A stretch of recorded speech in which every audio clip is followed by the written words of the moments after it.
لا حول ولا قوة إلا بالله العلي العظيم. أعوذ بالله من الشيطان اللعين الرجيم. بسم الله الرحمن الرحيم. الحمد لله الذي هدانا لهذا وما كنا لنهتدي لولا أن هدانا الله. لقد جاءت رسل ربنا بالحق. الصلاة والسلام والتحية والإكرام مولانا ومولى الثقلين جد الحسن والحسين بالقاسم محمد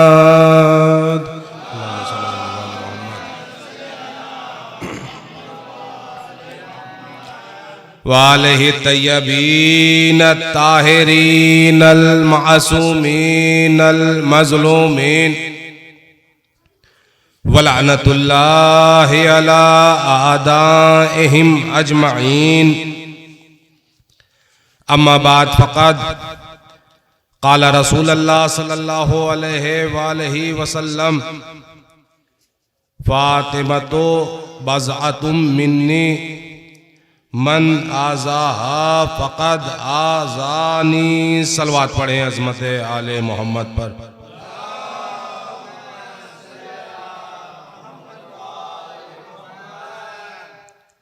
میرے محترم سامعین حضرات، دعائے فاطمہ زہرا صلوات اللہ علیہا ماتم داران مظلوم کربلا، سوگواران امام سید الشہداء، مسلسل آپ حضرات عزا کا فرش بچھاتے رہتے ہیں، لیکن وہ جو عزا ہے وہ عزا منسوب ہے امام حسین مظلوم کربلا سے. یہ جو عزا ہے یہ عزائے فاطمیہ کہلاتی ہے، جس کا فرش آپ نے بچھایا ہے. اور آج پوری دنیا میں مجالس ایام عزائے فاطمیہ، مجالس فاطمی دنیا کے کونے کونے میں جہاں جہاں بھی شیعان حیدر کرار ہیں، جن کے لہو میں علی کی ولایت دوڑ رہی ہے، جن کی نسلیں پاکیزہ ہیں، جو رسول کے حقیقی وفادار ہیں، وہ ذکر سیدۃ نساء العالمین برپا کر رہے ہیں، وہ مجالس عزائے فاطمیہ برپا کر رہے ہیں، ذکر فاطمہ برپا کر رہے ہیں. آپ نے یہ عزا یوں ہی نہیں بچھائی ہے، آپ نے یہ فرش عزائے فاطمیہ سے منسوب یہ جو فرش بچھایا ہے آپ نے یوں ہی نہیں بچھایا ہے. آپ نے یہ جو مجلس میں حصہ لیا ہے، جن جن بچوں نے اس عزا کا اہتمام کیا ہے، اس مجلس کو انعقاد کیا ہے، جو پروگرام ہے مجالس عزائے فاطمیہ سہ روزہ، جو یہاں اس عزا خانے سے مومنین سماعت کریں گے، آج اسی سلسلے کی پہلی کڑی ہے کہ جس کی مجلس کو میں خطاب کر رہا ہوں. آپ حضرات نے یہ جو پروگرام مسلسل کئی سالوں سے کر رہے ہیں، یہ آپ نے ایسے ہی نہیں کیا ہے کہ عزا خانے سجا دیے، بینر بنوا دیے، فرش عزا بچھا دی، شہزادی کے نام سے یہ فرش عزا منسوب کر دی اور ذکر سیدہ برپا کرنے لگے. آپ نے یوں ہی نہیں فرش عزائے فاطمیہ بچھائی ہے. یہ ذکر ہر کوئی نہیں کر سکتا، وہی کرے گا جس کی اجازت شہزادی دیں گی. بھائی سلامت رہے، بھائی تھوڑا سا آپ بیدار ہو جائیں. ہر انسان، دیکھیے، ہر انسان شہزادی فاطمہ سے محبت نہیں کرے گا، ہر انسان رسول سے محبت نہیں کرے گا، ہر انسان اہل بیت اطہار علیہم السلام سے محبت نہیں کرے گا. وہی کرے گا جس کی رگوں میں طہارت ہوگی، وہی کرے گا جس کی رگوں میں طہارت ہوگی. عزائے فاطمیہ برپا وہی کرے گا کہ جس سے بطول راضی ہوں گی، جس سے اجازت فاطمہ زہرا دیں گی؟ بھائی میں اپنی مرضی سے یہ بات نہیں عرض کر رہا ہوں، تاریخ کے جاننے والے افراد میری نگاہوں کے سامنے ہیں، تاریخ پڑھنے والے افراد میرے سامنے ہیں۔ بھائی مدینہ منورہ ہے، مدینہ منورہ میں شہزادی بطول رہتی ہیں، بی بی زہرا رہتی ہیں، اہل بیت اطہار رہتے ہیں، رسول بھی ہے۔ ہم نے دیکھا کہ رسول ایک دروازے پر آتے ہیں، آنے کے بعد کہتے ہیں السلام علیکم یا اہل بیت النبوہ و معدن الرسالہ، اے اہل بیت نبوت تم پر میرا سلام ہو۔ رسول سلام کر رہے ہیں ایک گھر والوں کو، یہ کون سے گھر والے ہیں؟ یہ رسول کے گھر والے ہیں۔ تو ہم نے دیکھا اسی مدینے میں اسی رسول کی بیٹی پر شب و ستم ہوا، ظلم و ستم ہوا، دروازہ جلایا گیا، آگ اور لکڑیاں لے کر جمع ہوئے، شہزادی کی پسلیاں ولایت کے تحفظ کے لیے توڑی گئی۔ بھئی ولایت کو بچا رہی تھی شہزادی فاطمہ زہرا، ولایت کی محافظہ ہے، جگہ جگہ ولایت پہنچا رہی تھی، گھر گھر جا کر علی کی ولایت کا اعلان کر رہی تھی، پرچار کر رہی تھی، غدیر یاد دلا رہی تھی۔ لوگوں نے دیکھا اگر فاطمہ اپنے مشن میں کامیاب ہو گئی تو ہر گھر سے صدائے علی ولی اللہ بلند ہوگا، لہذا ایسا کیا جائے کہ کچھ ایسا ہو جس سے فاطمہ نہ رہے۔ لہذا فاطمہ کی پسلیاں توڑی گئی۔ اب جب پسلیاں ٹوٹ گئی، شہزادی کی شہادت واقع ہونے لگی، تو شہزادی فاطمہ نے وصیت کی ہے ابوالحسن سے، علی سے وصیت کی ہے۔ یہ میں نے یوں ہی نہیں کہا کہ آپ عزائے فاطمیہ منا رہے ہیں، آپ مجلسیں برپا کر رہے ہیں، آپ ذکر سیدہ سن رہے ہیں، آپ نے عزا خانے سجائے ہیں تو آپ عزا خانے کے اندر آ گئے ہیں۔ یہ آپ آئے نہیں ہیں، بلکہ زہرا نے چاہا ہے تو آپ نے اس عزا کا انعقاد کیا ہے، کیونکہ علی سے فاطمہ زہرا نے کہا تھا اے علی فلاں فلاں فلاں میرے جنازے میں نہ آئے۔ سلامت رہے یا علی، اللہم صلی علی محمد و آل محمد۔ زہرا نے کہا تھا اے ابوالحسن یہ فلاں فلاں فلاں میرے جنازے میں نہ آئے۔ اس کا مطلب کیا ہوا؟ بھائی جو جنازے میں نہیں آئے آج ان کی نسل عزائے فاطمیہ برپا نہیں کرتی۔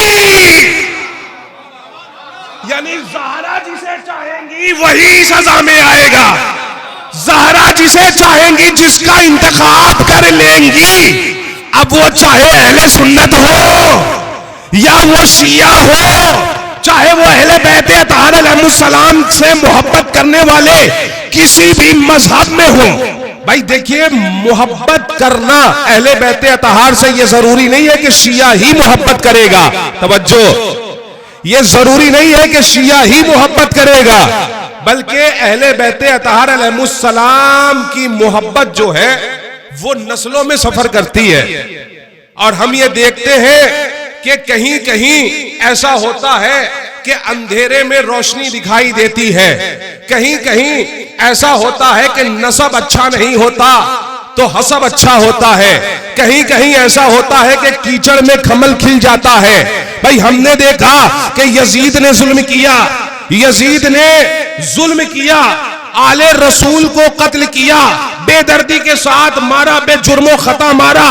یزید پکا کافر تھا، اب عزیزان ایمان یزید نے جرم کیا، ہم نے دیکھا، اب سب نے دیکھا کہ یزید کیسا ہے، اس کا باپ کیسا ہے، اس کا دادا کیسا ہے، لیکن اسی گھرانے میں ایک ایسا بھی دکھا کہ جو اپنے باپ پہ لعنت کرتا ہوا نظر آیا۔ بھئی یہ کیا ہے؟ یہ محبت اہل بیت نہیں تو اور کیا ہے؟ بھئی محبت اہل بیت ہوتی ہے تو سپاہی یزید کے لشکر میں بھی ہوتا ہے تو لشکر پہ لعنت بھیج کے حسین کے دروازے پہ آ جاتا ہے تو وہ حر بنتا ہے، تو اسے دنیا حر کہتی ہے۔ تو یہ محبت اہل بیت ضروری نہیں ہے کہ صرف ہمارے گھرانے کے بچے کریں۔ رسول سے محبت، شہزادی سے محبت، فاطمہ سے محبت، اہل بیت اطہار سے محبت، رسول کے گھر والوں سے محبت، ضروری نہیں ہے کہ جو محبت کرے وہ شیعی ہو، کسی بھی مسلک کا کوئی بھی ہو سکتا ہے، جس کے دل میں اللہ چاہے گا محبت اہل بیت اتار دے گا۔ یہ ہر کسی کی قسمت میں نہیں ہے عزیزان ایمان. تو یہ عزا جو آپ اہتمام کر رہے ہیں، شہزادی نے چاہا ہے کہ آپ اس عزا کا اہتمام کریں. تو یہاں اس عزا میں جو حضرات بھی بڑھ چڑھ کر حصہ لے رہے ہیں وہ یہ نہ سمجھے کہ ہماری وجہ سے ہو رہی ہے تو ہم کر رہے ہیں، بلکہ شہزادی چاہ رہی ہے کہ آپ اس میں شامل ہو تو آپ کر رہے ہیں. بھائی یہ کوئی نہ سمجھے کہ ہم مجلسیں کر رہے ہیں، ہم اس میں بڑھ چڑھ کر حصہ لے رہے ہیں. آپ نہیں لیں گے حصہ تو شہزادی کسی اور کو منتخب کر لیں گی، اس سے خدمت لے لیں گی. بھئی یہ خدمت آپ سے لی جا رہی ہے، یعنی اس کا مطلب یہ ہے کہ جنہوں نے کل رسول کا جنازہ چھوڑا تھا، آج ہم دیکھتے ہیں ان کی نسلوں میں تعزیہ داری نہیں ہے. آج ہم دیکھتے ہیں ان کی نسلوں میں تعزیہ داری نہیں ہے. اسی طرح سے ایام عزائے فاطمیہ ہم منا کے بتاتے ہیں، مجلس فاطمہ برپا کر کے بتاتے ہیں، ذکر سیدہ کر کے بتاتے ہیں کہ ہم غم منانے والے ہیں، در جلانے والے نہیں ہیں. سلامت رہے، سلامت رہے. اللہ اکبر. یا علی بے شمار، بے شمار، بے شمار. اللہم صلی علی محمد و آل محمد. ہم در جلانے والے نہیں ہیں، غم منانے والے ہیں.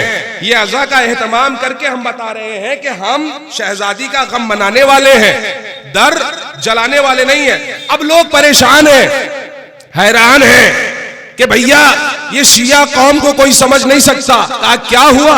کہا ہماری سمجھ میں نہیں آتا کہ جب محرم اور صفر کا مہینہ آتا ہے تو یہ ایام عزائے حسین برپا کرتے ہیں اور اس میں ذکر حسین برپا کرتے ہیں، امام حسین کا تعارف کرتے ہیں، امام حسین کا غم مناتے ہیں. لیکن یہ کیا، جیسے ہی جمادی الاولی یعنی 13 جمادی الاولی سے لے کر 3 جمادی الثانی کا درمیانی وقفہ ہے، یہ مہینہ جیسے ہی آتا ہے تو ہم دیکھتے ہیں کہ یہ ایام عزائے فاطمیہ مناتے ہیں. بھیا اب تک تو ہم سنتے تھے ایام عزائے حسین، ایام عزائے حسین.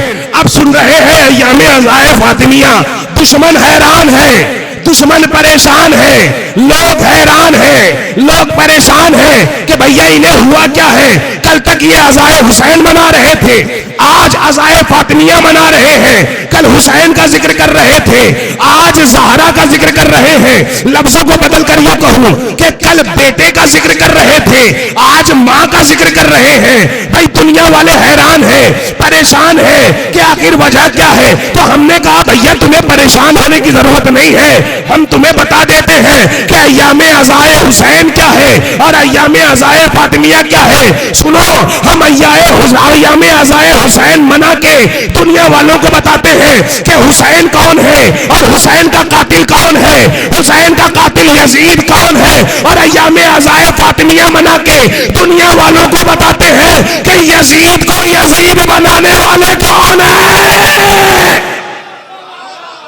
سلامت رہے، سلامت رہے. صلوات پڑھے عظمت آل محمد پر.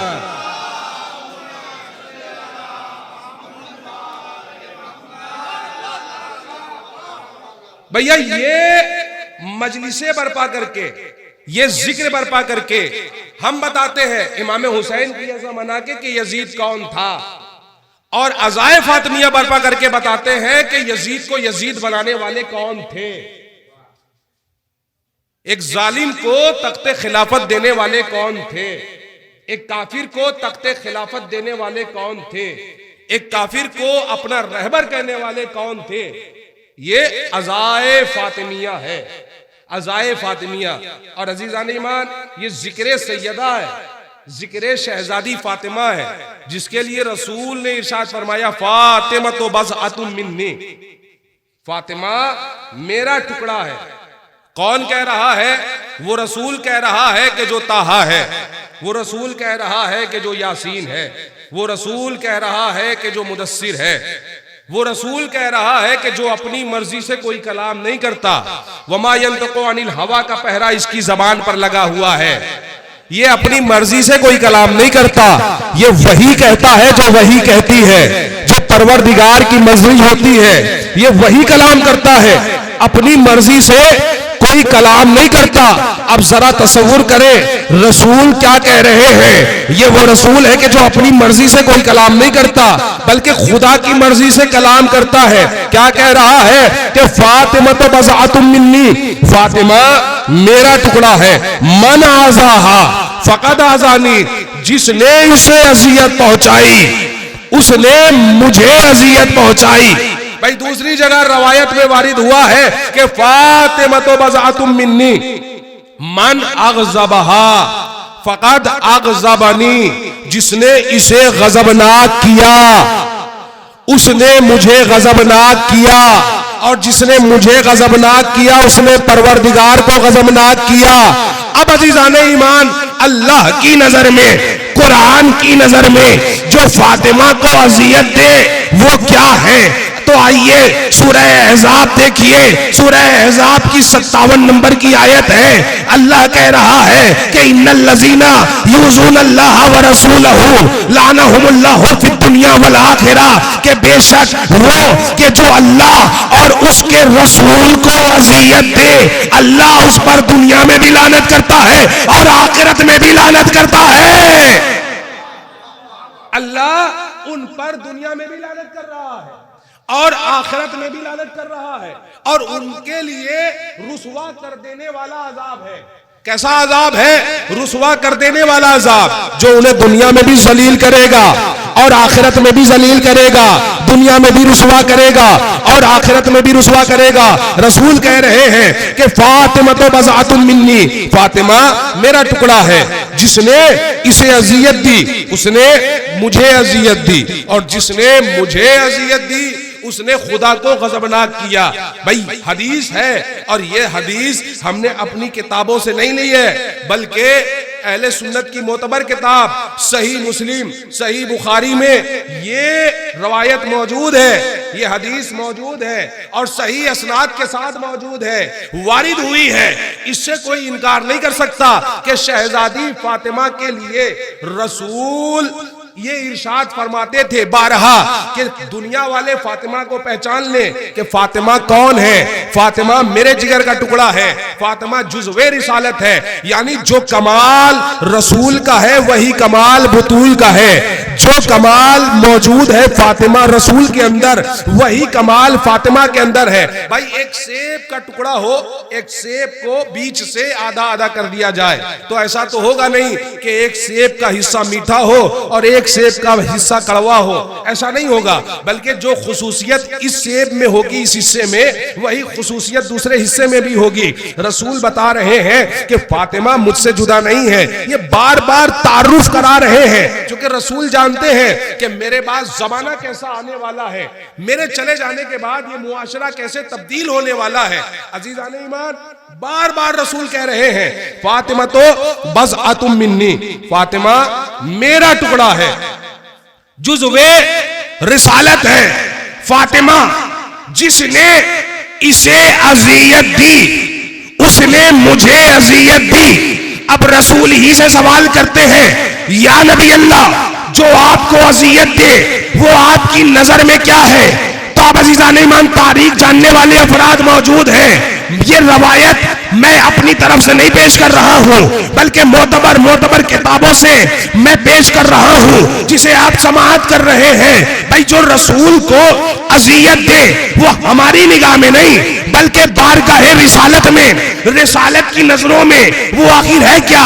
آئیے رسول سے سوال کرتے ہیں تو رسول کہہ رہے ہیں دیکھتے جاؤ۔ بھائی ہم نے دیکھا تو کیا دیکھا؟ جنگ خندق ہے، جنگ خندق میں رسول نے اپنا خیمہ نصب کیا ہوا ہے، خیمے کے اندر رسول موجود ہے۔ اب عمر ابن عبدود اس نے اس ملعون نے نیزہ رسول کے خیمے پہ مارا. وہ نیزہ رسول کے خیمے کے دروازے پہ جا کے گرا. بعض روایتوں میں ہے کہ وہ خیمے کے اندر جا کے اس ملعون کا نیزہ گرا. اب ایک مرتبہ اس نے آواز دی کہ کیا محمد کے لشکر میں کوئی مرد نہیں ہے کہ جو آ کے میرا مقابلہ کرے. اب عزیزان ایمان تاریخ ہے، تاریخ کے بارگاہ رسالت میں وہ جسارت کر رہا تھا. رسول خیمے کے اندر ہے، خیمے کے دروازے پہ اس نے نیزہ مارا. رسول کا خیمہ ہے، کسی اور کا نہیں، رسول کا خیمہ ہے. رسول رسول ہوتا ہے، وہ بیٹھے تو بھی رسول، کھڑا ہو تو بھی رسول، تلاوت کرے تو بھی رسول، نماز پڑھے تو بھی رسول. ہمارے ہاں عقیدہ یہ ہے کہ ہمارے ہاں رسول 40 سال کے بعد رسول نہیں ہوتا، پیدا ہوتا ہے تو بھی رسول ہوتا ہے. اب عزیزان ایمان اس نے بارگاہ رسالت میں جسارت کی. رسول خیمے کے اندر ہے، اس نے نیزہ مارا. نیزہ کہاں مارا؟ رسول کے خیمے کے دروازے پر. بے ساختہ رسول خیمے سے باہر آئے، رسالت کی پیشانی پہ بل آئے. اب رسالت کی پیشانی پہ جو بل آئے تو ایک مرتبہ جلال کے عالم میں رسول خدا نے کہا من لہذا الکلب، کون ہے جو اس کتے کے مقابلے میں جائے؟ بھائی سلامت رہے، سلامت رہے. بھائی میں نہیں کہہ رہا ہوں، رسول کہہ رہے ہیں کہ کون ہے جو اس کتے کے مقابلے میں جائے. یا نبی اللہ اسے کتا کیوں کہہ رہے ہیں؟ کہا اس لیے کہ اس نے میرے دروازے کو اذیت پہنچائی ہے، مجھے اذیت پہنچائی ہے. اس نے معصوم کے دروازے پر نیزہ مارا ہے، معصوم کے دروازے پر نیزہ مارا ہے. تو سمجھے جو معصوم کے دروازے پر نیزہ مارے وہ نگاہ رسالت میں کتا ہے، تو جو زہرا کے دروازے پر آگ اور لکڑیاں.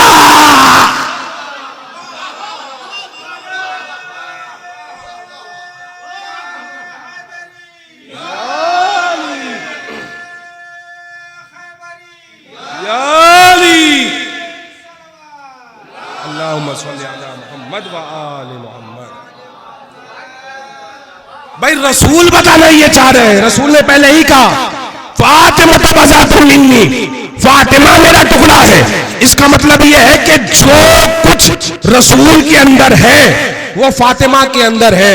فاطمہ رسول سے جدا نہیں ہے. اب اگر کوئی رسول کو اذیت پہنچانے والا رسول کی نگاہوں میں کتا ہے تو بتول کو اذیت پہنچانے والا بھی کتا ہے. بھائی یہ رسول کی زبان اقدس سے نکلے ہوئے الفاظ ہیں. من لہذا الکلب، کون ہے کہ جو اس کتے کے مقابلے میں جائے؟ کتا کیا ہے عزیزان ایمان؟ نجس ہے، نجس العین ہے. نجس ایک ہوتا ہے نجس، ایک ہوتا ہے نجس. نجس میں اگر خدا نخواستہ نجس ہو جاؤں تو میں غسل کے ذریعے سے پاک ہو سکتا ہوں. میت نجس ہے، غسل دے دی جاتی ہے، پاک ہو جاتی ہے.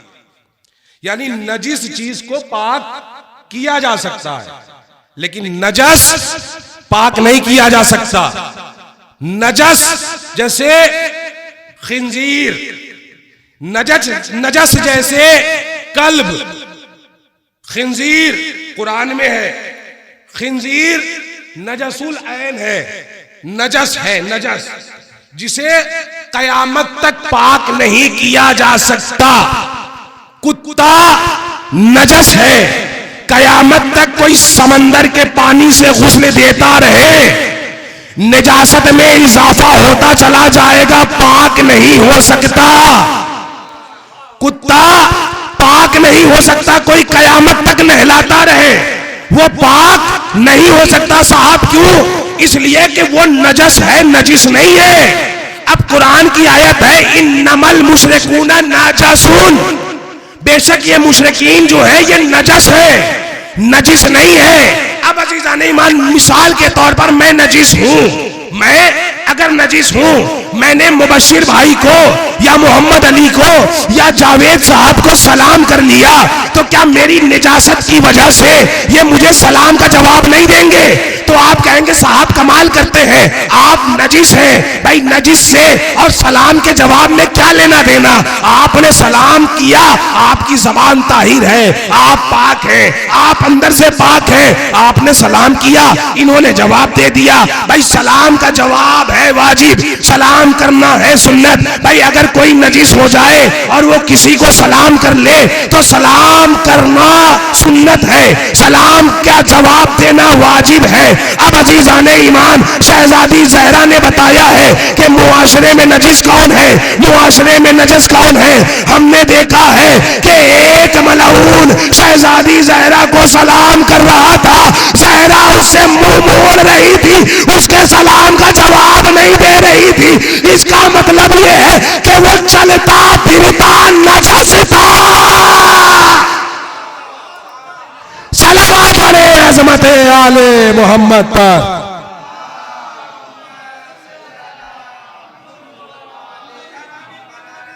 بے شمار بے شمار بے شمار، اللہم صلی اللہ محمد و آل محمد۔ جو بھی رسول کو اذیت پہنچائے وہ نجس ہے، وہ مشرک ہے، وہ کافر ہے، وہ ملعون ہے، اس پر قیامت تک لعنت ہوتی رہے گی اور یہ رکنے والی نہیں ہے۔ عزیزان ایمان، عزائے فاطمیہ کو عاشورہ کی طرح منانے کا حکم ہے، اور یہ مجلس عزائے فاطمیہ بہت زور و شور میں پوری دنیا میں مجلسیں ہو رہی ہیں۔ عزائے فاطمیہ کی مجلسیں پوری دنیا میں ہو رہی ہیں، جہاں جہاں بھی شیعان حیدر کرار ہے، جو رسول کے وفادار ہیں، جو سچی محبت کرنے والے ہیں، وہ عزائے فاطمیہ کی مجلسیں برپا کر رہے ہیں۔ اسے کوئی روک نہیں سکتا۔ یہ اس میں سب سے بڑا ہاتھ ہے آیت اللہ وحید خراسانی کا، جنہوں نے کہا ہے کہ چاہیے عزائے فاطمیہ کی مجلسیں برپا کرنے کے لیے ایسے خطیب کا انتخاب کریں کہ جو حق زہرا کو بیان کرے، حق زہرا کو بیان کرے، عظمت زہرا کو بیان کرے۔ آیت اللہ وحید خراسانی، خدا انہیں سلامت رکھے، اپنی حفظ و امان میں رکھے، کہ جنہوں نے اپنی زندگی کو شہزادی کے نام پر قربان کر دیا ہے، وقف کر دیا ہے، یعنی اپنی پوری زندگی شہزادی کے نام کر رکھی ہے۔ وہ جو کچھ بھی ہے شہزادی کی بدولت ہے۔ ان کا فرمان ہے کہ پوری دنیا میں مجالس عزائے فاطمیہ برپا ہونی چاہیے، پوری دنیا میں سیدہ کا غم ایسے منانا چاہیے جیسے عاشورہ، اور ذاکرین کو چاہیے کہ وہ حق زہرا بیان کرے، ذاکرین کو چاہیے، خطیب کو چاہیے کہ وہ حق زہرا بیان کرے، عظمت زہرا بیان کرے، فضائل زہرا بیان کرے۔ آیت اللہ وحید خراسانی کہتے ہیں کہ خطیب کو چاہیے کہ وہ شہزادی زہرا کا حق بیان کرے، اور جو خطیب حق زہرا بیان کرنے سے قاصر ہو، حق زہرا نہ بیان کر سکتا ہو، تو اسے چاہیے کہ وہ اپنے گھر جائے اور اپنی زوجہ کے ہاتھوں کی چوڑیاں اپنے ہاتھوں میں ڈال لے۔ یعنی جو حق زہرا نہ بیان کرے اسے چاہیے کہ وہ اپنے گھر جائے، اپنی زوجہ کا نقاب لگائے، اس کے ہاتھوں کی چوڑیاں پہن لے۔ بہت بڑا جملہ ہے آیت اللہ وحید خراسانی کا کہ مجالس عزائے فاطمیہ عاشورہ کی طرح ہوں۔ بھیا عاشورہ کی طرح کیوں ہوں؟ آخر اتنا زور کیوں دیا جا رہا ہے عزائے فاطمیہ کی مجلسوں پر، ان مجالسوں پر اتنا زور کیوں دیا جا رہا ہے عزائے فاطمیہ کی مجلسوں پر کہ عاشورہ کی طرح منائے؟ تو ہمارے علماء کرام نے کہا صاحب آپ سمجھے نہیں۔ ہم نے کہا کیا سمجھے نہیں؟ کہا آپ سمجھئے، ہم نے روز عاشورہ امام حسین مظلوم کربلا کا غم منایا اور پوری دنیا میں عزاداری سید الشہداء برپا کی۔ 2 مہینہ 8 دنوں تک ہم نے ذکر حسین برپا کیا، تو ذکر حسین برپا کرنے سے انجام یہ ہوا، اس کا فائدہ یہ ہوا کہ آج بیچ چوراہے پر کھڑے ہو کر بھی اگر تم یزید کے اوپر لعنت کرو تو 4 آدمی تمہارا کھڑے ہو کر ساتھ دیں گے، وہ بھی بھی کہیں گے کہ یزید پر لعنت. کہا کیوں؟ کہا اس لیے کہ اس نے حسین کو قتل کیا، حسین کو قتل کیا، نبی کے نواسے کو قتل کیا. ایام عزائے حسین سے فائدہ یہ ہوا جب ہم نے عاشورہ کی طرح منایا تو آج چوراہوں پہ کھڑے ہو کے بھی یزید پر لعنت ہونے لگی. ہمارے مرجائے کرام نے کہا جب عزائے فاطمیہ کو عاشورہ کی طرح مناؤ گے تو زہرا کے قاتل پر بھی چوراہے پہ کھڑے ہو کے لعنتیں ہوں گی. صلوات پڑھیں عظمت آل محمد پر.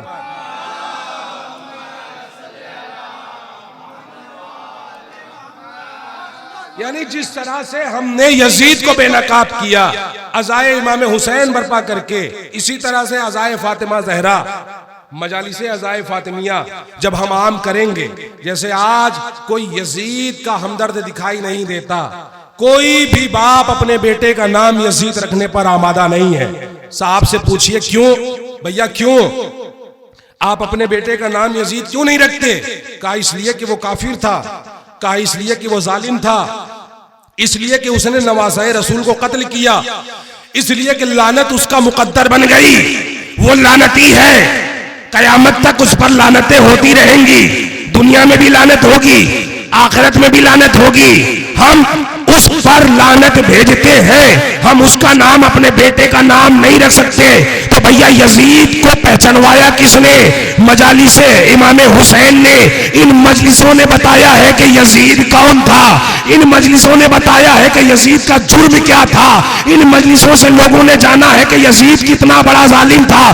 جب لوگ جان گئے کہ یزید کتنا بڑا ظالم تھا تو اس کے نام سے دور بھاگنے لگے، اس سے دور بھاگنے لگے. جب ہم عزائے فاطمیہ برپا کر کے قاتل محسن کو بے نقاب کر دیں گے تو کوئی قاتل محسن کا نام بھی اپنے بچوں کا نام نہ رکھے گا.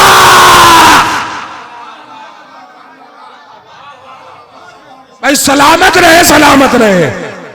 یہ عزائے فاطمیہ کا فائدہ ہوگا عزیزو. اس سے امام راضی ہوتا ہے، اس سے نبی خوش ہوتے ہیں، اس سے امام راضی ہوتے ہیں، ہم سے خدا راضی ہوتا ہے، ہم سے خدا خوش ہوتا ہے. میں اپنی مرضی سے کوئی کلام نہیں کرتا.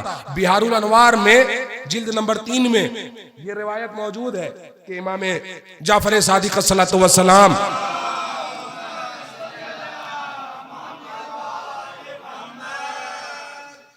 اپنے اصحاب کے ساتھ عراق کی سرزمین پر ہیں، بیٹھے ہوئے اور بیٹھ کر کھجوریں کھا رہے ہیں.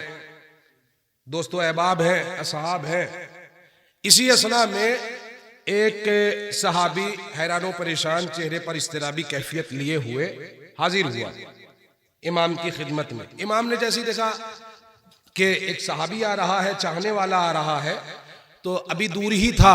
امام نے دیکھا کہ دیکھو ہمارا ایک چاہنے والا آ رہا ہے، تو امام کے چہرے پر ایک مسرت نمودار ہوئی، یعنی تبسم نمودار ہوا کہ ایک چاہنے والا آ رہا ہے. تو ابھی دور ہی تھا، تو امام نے اسے آواز دے کر کہا بہت اچھے موقع پر آئے ہو، آؤ لو کھجورے کھاؤ. تو ایک مرتبہ اس نے امام سے کہا مولا میرا دل نہیں کر رہا ہے، میں پریشان ہوں. تو امام نے کہا تجھے میرے حق کا واسطہ، میری ولایت کا واسطہ تو یہ کھجورے کھا لے، اور اس کے بعد جو بھی تیری پریشانی ہے ہم تیری پریشانی سن لیں گے. اب عزیزو ایسا تو نہیں ہے کہ امام کو معلوم نہیں ہے، امام کو معلوم ہے، لیکن امام یہاں ایک پیغام بھی دے رہے ہیں کہ اگر تم کچھ کھا رہے ہو دوستوں کی محفل میں، ساتھیوں کی محفل میں، اور کوئی تمہارا چاہنے والا آ جائے تو خبردار اس کا استقبال کرنا، اس کا خیر مقدم کرنا، اس کی دل آزاری نہ ہونے پائے. اب امام نے کھجوریں پیش کی. اب چونکہ امام نے واسطہ ایسا دیا تھا کہ تجھے ہماری محبت کا واسطہ ہے، ولایت کا واسطہ ہے، یہ کھجوریں نوش کر لے. توجہ عزیزو، اب اس نے کھجوریں نہ چاہتے ہوئے بھی چونکہ امام نے واسطہ دیا تھا کھجوریں نوش کی. اب ایک کھجور اس نے لینے کے بعد بیٹھا رہا. اب امام نے کہا ہاں بتاؤ کس بات نے تمہیں پریشان کر دیا، کس وجہ سے تم پریشان ہو گئے؟ تو وہ کہتا ہے آنکھوں میں آنسو لیے ہوئے، ابھی میں مسائل پر نہیں آیا ہوں، کہ میں آ رہا تھا تو میں نے ایک عجیب و غریب منظر دیکھا. کہا کیا دیکھا؟ کہا جب میں آ رہا تھا تو میں نے دیکھا ایک معظمہ، ایک ضعیفہ جو آپ سے محبت کرنے والی ہے، آپ کی جدہ کی محبت اپنے دل میں رکھنے والی ہے، اسے حکومت کے سپاہی بڑی بے دردی کے ساتھ کھینچ کر لے جا رہے تھے۔ حکومت ظالم کی ہے، جہاں شیعوں کو ڈھونڈ ڈھونڈ کے قتل کیا جا رہا تھا، جہاں لوگ دیکھتے تھے کہ علی ولی اللہ کا نعرہ کوئی بلند کر رہا ہے، کوئی غدیر کو عام کر رہا ہے، کوئی علی کا نام لے رہا ہے، کوئی اولاد زہرا سے محبت کا اظہار کر رہا ہے، تو لوگ اسے قید خانے میں ڈال دیتے تھے، زندان میں ڈال دیتے تھے۔ ایسا دور تھا کہ لوگ چھپ چھپ کے رہ رہے تھے۔ اب ایسے ماحول میں وہ کہتا ہے شخص امام سے کہ میں نے دیکھا کہ ایک معظمہ جو آپ کی چاہنے والی ہے، آپ کی جدہ کی محبت کو دل میں رکھتی ہے، کہ اسے حکومت کے آدمی سپاہی بے دردی کے ساتھ کھینچ کر اسے دربار لے جا رہے ہیں۔ تو امام نے سوال کیا آخر کیوں؟ امام جانتے ہیں لیکن اس کی زبان سے سننا چاہتے ہیں۔ کہا مولا وہ آ رہی تھی، راستے میں اس کا پیر الجھا تو وہ گری، جب وہ گری تو اس کے پہلو پر چوٹ آئی، اس کی پسلیوں پر چوٹ آئی۔ جیسے ہی اس کی پسلیوں پر چوٹ لگی درد کا احساس ہوا، بے ساختہ اسے آپ کی جدہ کا درد یاد آ گیا جو پہلو پہ لگا تھا۔ بے ساختہ اس کی زبان سے نکلا لعن اللہ قاتلی کا یا فاطمہ الزہرا، اے فاطمہ آپ کے قاتلوں پر لعنت ہو۔ اب جیسے ہی اسے چوٹ لگی اس نے فاطمہ کے درد کو محسوس کیا، فاطمہ کے قاتلوں پر لعنت بھیجی۔ لعنت بھیجنا تھا کہ وہیں قریب میں کھڑا حکومت کا سپاہی تھا، اس نے سنا اس نے لعنت کی ہے، اس نے تبرہ کیا ہے، لہٰذا اس نے اس ضعیفہ کو پکڑا، اس معظمہ کو پکڑا اور بے درسی سے کھینچتا ہوا دربار کی طرف لے جانے لگا۔ امام نے جیسے یہ جملہ سنا نا تو تاریخ ہے، بہار الانوار کی روایت ہے کہ مولا کی آنکھیں نم ہوئی۔ اب امام مسجد میں گئے، مسجد سہلہ میں، مسجد سہلہ میں پہنچے ہیں۔ اب جب پہنچے ہیں مولا تو امام نے مصلی عبادت بچھایا ہے اور اس کے حق میں دعا کی ہے۔ مولا کا ایک صحابی اس نے دیکھا، اس نے سوچا یہاں تو امام اس کے حق میں دعا کر رہے ہیں، لہٰذا میں جاؤں دیکھوں اس معظمہ کا کیا حال ہے، دربار میں اسے پیش کیا گیا ہے، میں دیکھوں آخر اس کے حق میں ہوتا کیا ہے۔ اب عزیزان ایمان یہ مولا کا ایک صحابی پہنچا، جب یہ پہنچا دربار میں تو کیا دیکھا کہ اس معظمہ کو دربار میں پیش کیا جا رہا ہے۔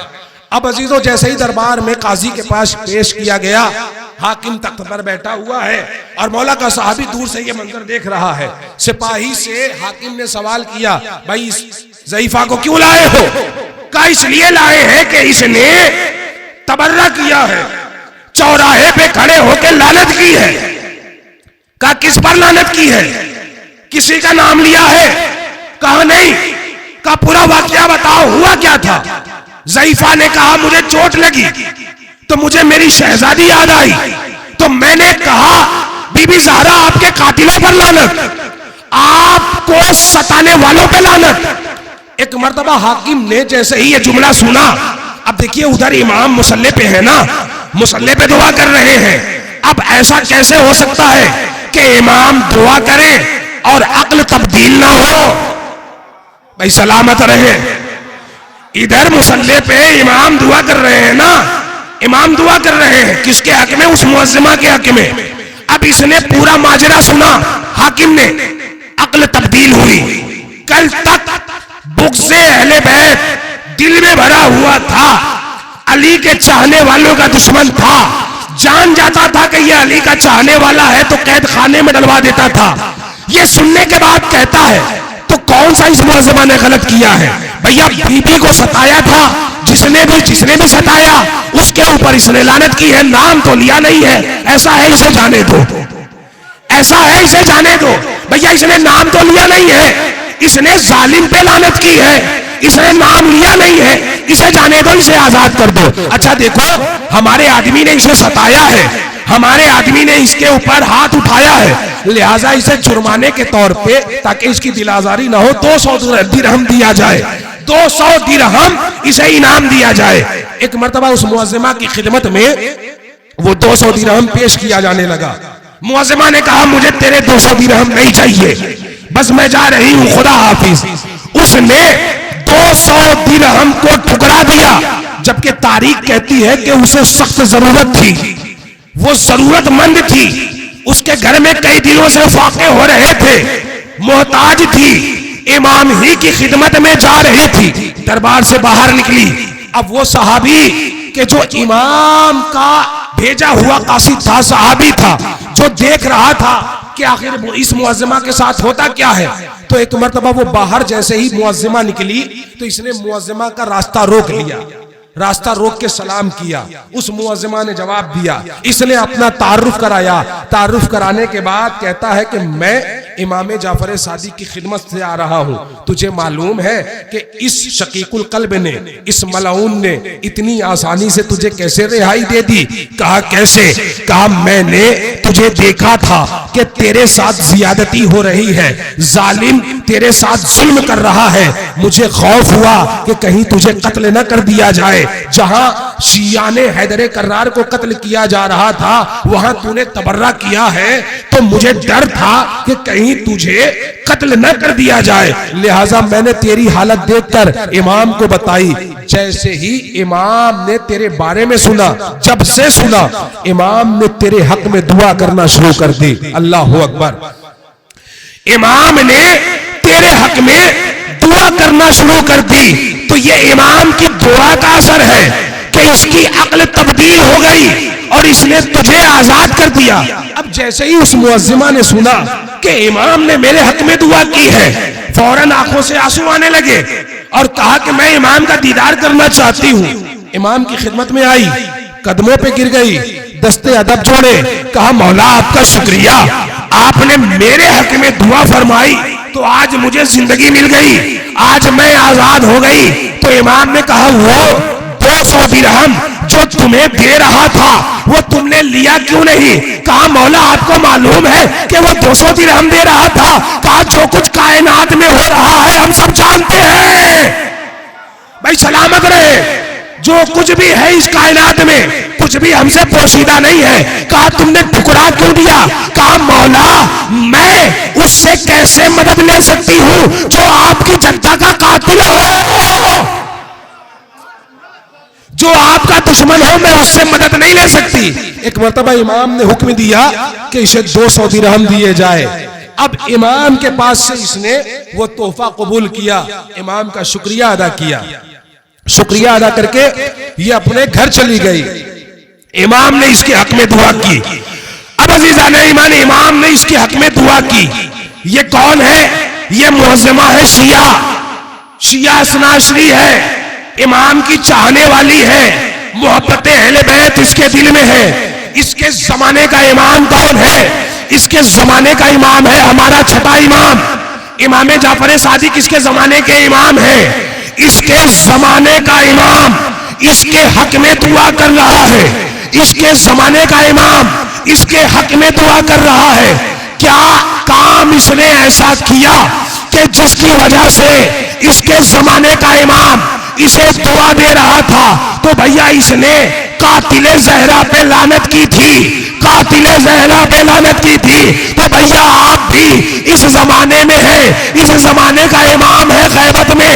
اب اگر آپ چاہتے ہیں کہ آپ کے زمانے کا امام آپ کے حق میں دعا کرے تو آپ بھی قاتل زہرا پہ لعنت کرو۔ صلوات پڑھیں عظمت آل محمد پر۔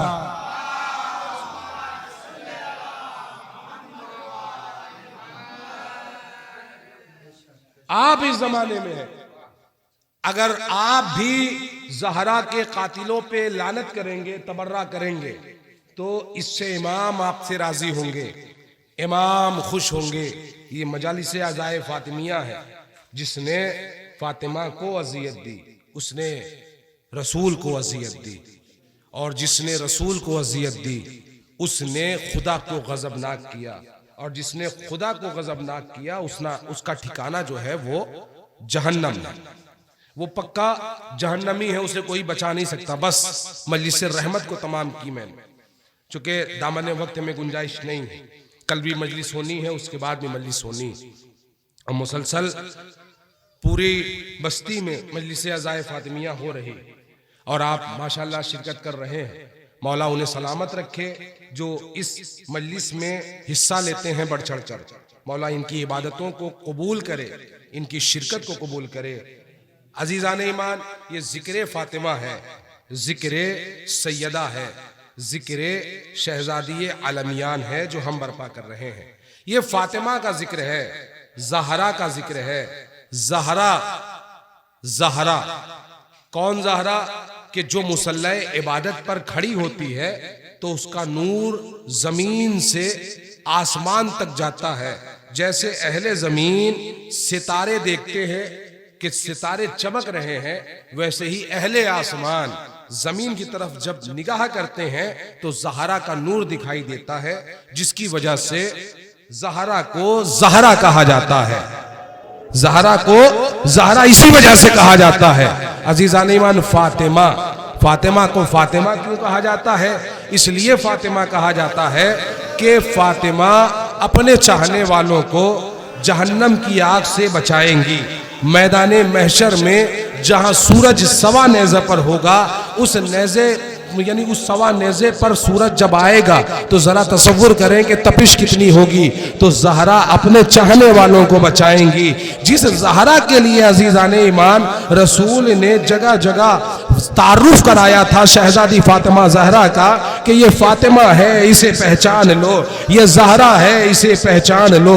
افسوس مسلمانوں نے, رسول کی امت نے بات رسول, ابھی رسول کو گزرے ہوئے 3 دن نہ ہوئے تھے کہ دروازے علی پر آگ اور لکڑیاں لے کر جمع ہو گئے. یہ امت آگ اور لکڑی لے کر جمع ہو گئی اور آواز دینے لگی کہ ابو الحسن کو باہر نکالو. عزیزان ایمان, یہ فاطمہ ہے, فاطمہ کہ جس کا تعارف رسول کروا رہے تھے, جگہ جگہ تعارف کرا رہے تھے. لیکن عزیزان ایمان مسلمانوں نے اور رسول کی امت نے, جو بدترین افراد تھے, انہوں نے زہرا کی عظمت کو نہ پہچانا, زہرا کی فضیلت کو نہ پہچانا.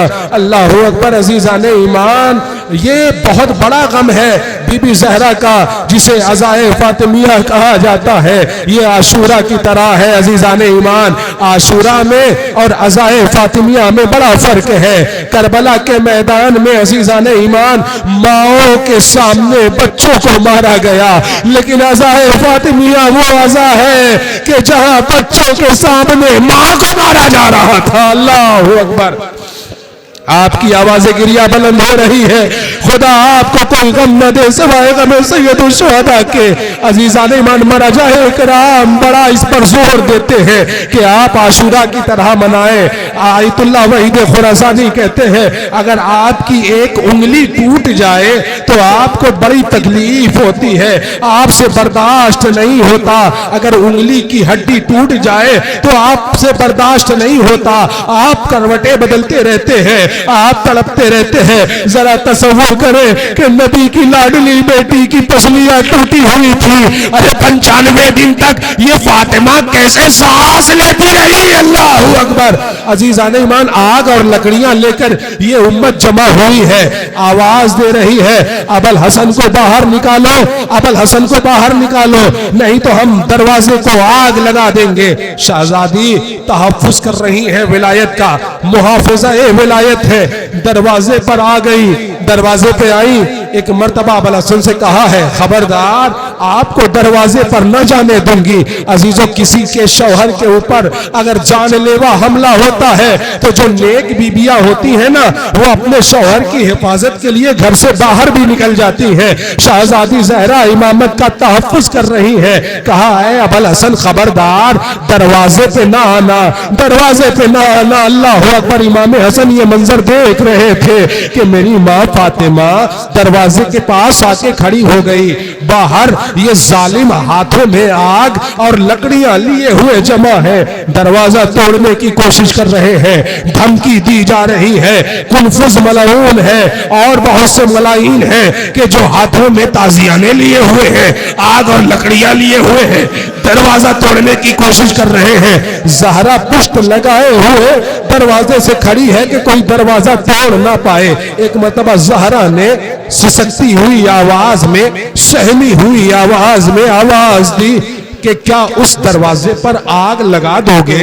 کیا اس گھر میں آگ لگا دو گے جس گھر میں حسن اور حسین رہتے ہیں؟ ارے جس گھر میں فاطمہ رہتی ہے، جس دروازے پر آ کے رسول سلام کیا کرتے تھے، کیا اس دروازے کو آگ لگا دو گے؟ ادھر سے آواز آئی آج ہم کچھ نہ سنیں گے، ہم اس دروازے پہ آگ لگا دیں گے چاہے کوئی بھی رہتا ہو. تاریخ میں یہی وارد ہوا ہے عزیزان ایمان. اب عزیزان ایمان ایک مرتبہ دروازہ توڑا جانے لگا. تاریخ میں یہ وارد ہوا ہے کہ عرب کا یہ دستور تھا کہ اگر کوئی دروازہ نہیں ٹوٹتا تھا تو ایک درخت کا مدبوز تنا لاتے تھے. درخت کاٹ کر درخت کا ایک تنا لاتے تھے اور اس تنے کے سہارے سے دروازے کو توڑنے کی کوشش کرتے تھے. 10 12 15 افراد اس درخت کے تنے کو مضبوطی سے پکڑ لیتے تھے اور 10 قدم پیچھے جاتے تھے. 10 قدم پیچھے جانے کے بعد پوری طاقت و توانائی سے آگے کی طرف دوڑ کر آتے تھے اور دروازے پر ضرب لگاتے تھے جس سے بھاری سے بھاری دروازہ ٹوٹ جاتا تھا. اللہ اکبر. تصور ہے عزیزان ایمان.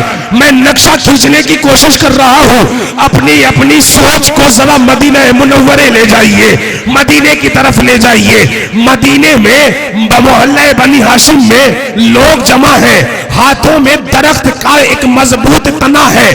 10 12 افراد نے ہاتھوں میں مضبوط تنا لیا ہوا ہے. 10 12 قدم پیچھے ہٹ کے دروازے پر چوٹ مارتے ہیں. شہزادی فاطمہ ایک مرتبہ دروازے پر ٹیک لگائے ہوئے کھڑی ہے. اللہ اکبر. عزیزان ایمان دروازے میں آگ لگا دی گئی ہے. اب جب دروازے میں آگ لگی تو دروازے سے دھواں اٹھنے لگا. اب عزیزان ایمان مدینے کے لوگ جو یہ منظر دیکھ رہے تھے اپنی مکانوں کی چھتوں سے اور اپنے گھر کی مکانوں کی کھڑکیوں سے یہ منظر دیکھ رہے تھے، لیکن جن حضرات کا مکان دور تھا انہوں نے دیکھا کہ محلہ بنی ہاشم سے دھواں اٹھ رہا ہے اور یہ دھواں تو ایسا محسوس ہوتا ہے جیسے فاطمہ کے گھر سے اٹھ رہا ہے. لوگوں نے یہ سوچا ابھی رسول کے گزرے ہوئے کل 3 دن ہوئے ہیں. ارے 3 دن رسول کے گزرے ہوئے ہیں اور فاطمہ کے گھر سے دھواں کیسا اٹھ رہا ہے؟ لوگ یہ سوچ رہے تھے کہ شاید فاطمہ کے گھر میں چولہا جل رہا ہو کہ جس کی وجہ سے اس لکڑی کا دھواں ہو. اب عزیزان ایمان لوگوں نے یہ نقل کیا ہے، لوگوں کا بیان ہے کہ جب ہم اپنے گھروں سے باہر آئے تو ہم نے عجب منظر دیکھا. کیا منظر دیکھا کہ ہاتھوں میں لکڑی کا تنا لیے ہوئے ارے دروازے میں آگ لگی ہوئی ہے. لوگ دروازہ توڑنے کی کوشش کر رہے ہیں. اب جو 10 قدم پیچھے ہٹ کے ظالموں نے دروازے پہ ضرب لگائی تو دروازہ ٹوٹا. ارے در و دیوار کے درمیان شہزادی فاطمہ آئی. ارے پسلیوں کے چٹکنے کی آواز حسن نے محسوس کی. ارے بی بی فاطمہ جلتا ہوا دروازہ اپنے اوپر لیے ہوئے زمین پر گری. ارے دروازے کے اوپر 40 افراد کھڑے ہو کر گھر کے اندر داخل ہوئے. ارے گلے کو علی کے گلے کو پکڑا، ریشمہ نے ستم ڈالا. حسن نے یہ منظر دیکھا. ارے زہرا کی آواز بلند ہوئی، اے فضا کہاں ہو؟ مجھے سہارا دو، میرا محسن مارا گیا. جزاکم اللہ. اے فضا کہاں ہو؟ سہارا دو، میرا محسن مارا گیا. اللہ اکبر. عزیزان ایمان پسلیاں توڑ دی گئی. اب جو پسلیاں ٹوٹی ہیں تو ایک مرتبہ ہوش آیا ہے جب فاطمہ کو فاطمہ غت میں چلی گئی تھی. جب غت سے افاقہ ہوا ہے بی بی فاطمہ کو تو ایک مرتبہ بے ساختہ سوال کیا مظلومہ نے کہ علی کہاں ہے، ابو الحسن کہاں ہے؟ ایک مرتبہ فضا نے بتایا کہ ابو الحسن کے گلے میں ریسمان ستم ڈال کے ظالم لے گئے ہیں. تاریخ کہتی ہے کہ زہرا نے جیسے ہی یہ سنا, ارے اپنی ٹوٹی ہوئی پسلیاں بھول گئی, ارے بے ساختہ مکان کے باہر نکلی, آواز دی ابوالحسن کو چھوڑ دو, ابوالحسن کو چھوڑ دو. لیکن تاریخ کہتی ہے کہ ابوالحسن کے گلے میں ریسمان ستم ڈال کے مدینے کے گلیوں میں کھینچا جا رہا تھا. تاریخ نے یہ جملہ لکھا کہ زہرا نے علی کو اپنے ہاتھوں سے تھام لیا. زہرا اپنی طرف علی کو کھینچ رہی ہے, اپنی طرف علی کو کھینچ رہی ہے, ظالم اپنی طرف کھینچ رہا ہے. ایک مرتبہ کنفذ ملعون آگے بڑھا. کنفذ نے لاکھ کوشش کی کہ زہرا علی کو چھوڑ دے, لیکن زہرا ہے کہ علی کو چھوڑتی نہیں ہے, آواز دیتی ہے ابوالحسن کو چھوڑ دو, ابوالحسن کو چھوڑ دو. اب ایک مرتبہ کنفذ ملعون نے دیکھا کہ زہرا علی کو چھوڑتی نہیں ہے, تو ایک مرتبہ اس نے تازیانہ مارا. ارے زہرا کے ہاتھوں پہ تازیانہ لگا, ارے تازیانہ لگنا تھا کہ زہرا نے ابوالحسن کو چھوڑ دیا.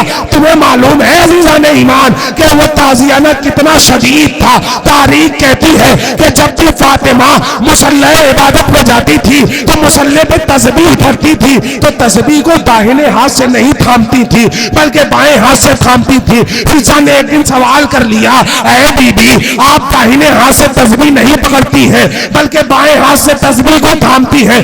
ایک مرتبہ فضا سے شہزادی زہرا کہتی ہیں, اے فضا, ارے کنفذ ملعون نے جب سے میرے ہاتھوں پہ تازیانہ مارا ہے تو میرے ہاتھوں کی ہڈی ٹوٹ گئی ہے, اب زہرا اس ہاتھ سے کوئی کام نہیں کرتی.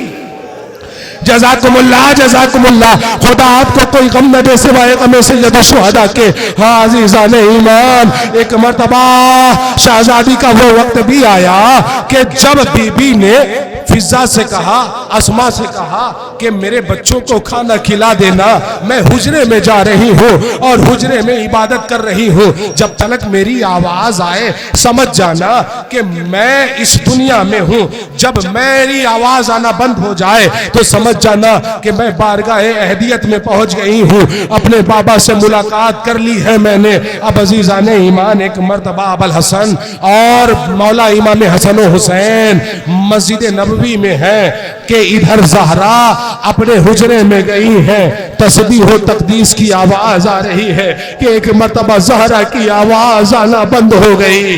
اب عزیزان ایمان ایک مرتبہ حسن و حسین گھر کے اندر داخل ہوئے ہیں, آواز دی اماں, کوئی آواز نہیں آئی. اب ایک مرتبہ فضا کہتی ہے میرے لاڈلو کھانا کھا لو. حسن و حسین نے کہا ہے کہ اے فضا, اے اماں فضا, ایسا کبھی ہوا ہے کہ ہم نے اپنی ماں کو چھوڑ کے ہم نے کھانا کھایا ہو؟ ہماری ماں کہاں ہے؟ ایک مرتبہ اب جو صبر کا باندھ تھا وہ ٹوٹ گیا, فضا کی چیخ بلند ہوئی. ارے حسن و حسین نے دیکھا کہ وہ یتیم ہو گئے. ارے بچے چاہ کے بھی رونا چاہتے ہیں لیکن مظلومیت اتنی بڑی ہے کہ کوئی باہر والا نہ جان سکے کہ ہماری ماں دنیا سے رخصت ہو گئی ہے. اللہ اکبر. امام حسن اور امام حسین ارے اپنی آہوں کو دبا کے بیان کر رہے ہیں, سسکیاں لے رہے ہیں, گھٹ گھٹ کے رو رہے ہیں. اللہ اکبر. جب علی آئے ہیں اب عزیزان ایمان ماں کے دیدار کے لیے سارے بچوں کو جمع کیا جانے لگا. کلثوم سے کہا گیا ماں کا دیدار کر لو, زینب سے کہا گیا ماں کا دیدار کر لو, حسن سے کہا گیا حسن آؤ ماں کا دیدار کر لو. سب نے دیدار کیا لیکن چھوٹا شہزادہ ہے کہ جو کہیں دکھائی نہیں دیتا. ابوالحسن نے کہا میرا لاڈلا, میرا نور نظر حسین کہاں ہے؟ وہ حسین کہیں نظر نہیں آتا. ایک مرتبہ کیا دیکھا کہ گھر کی ایک دیوار سے ٹیک لگائے ہوئے حسین سر کو خم کیے ہوئے گریا کر رہے ہیں. ایک مرتبہ علی آئے, کہا میرے لال کیا ماں کا آخری دیدار نہ کرو گے؟ ایک مرتبہ علی سے بابا سے امام حسین کہتے ہیں بابا آپ کو تو پتا ہے جب تلک اماں مجھے بلائیں گی نہیں یہ حسین جائے گا نہیں. ایسا کبھی نہیں ہوا کہ اماں نے بلایا نہ ہو حسین گیا نہ ہو. آج بھی ایسا ہی ہوگا, جب تلک مجھے ماں نہ بلائے تب تلک یہ حسین نہ جائے گا. تو اتنا سننا تھا کہ بندے کفن ٹوٹے، ارے دو ہاتھ بلند ہوئے، آواز آئی، اے میرے لاڈلے حسین آجا، تیری ماں بلا رہی ہے۔ حسین ماں کے کلیجے سے لگ گئے۔ میں کہوں گا اے بی بی زہرا، آج جیسے حسین کو بلایا، ارے کل آپ کو حسین بلائے گا۔ اے اماں آئیے، تو آپ اپنی نگاہوں سے دیکھیں گی کہ آپ کی نگاہوں کے سامنے ظالم کا کندے خنجر ہوگا، حسین کا خشک گلا ہوگا، آپ کی آگوش میں حسین کا گلا کٹ رہا ہوگا۔ وَسَيَعْلَمُ الَّذِينَ ظَلَمُوا أَيَّ مُنْقَلَبٍ يَنْقَلِبُونَ إِنَّا لِلَّهِ وَإِنَّا إِلَيْهِ رَاجِعُونَ رضا بقضائه وتسليما لأمره۔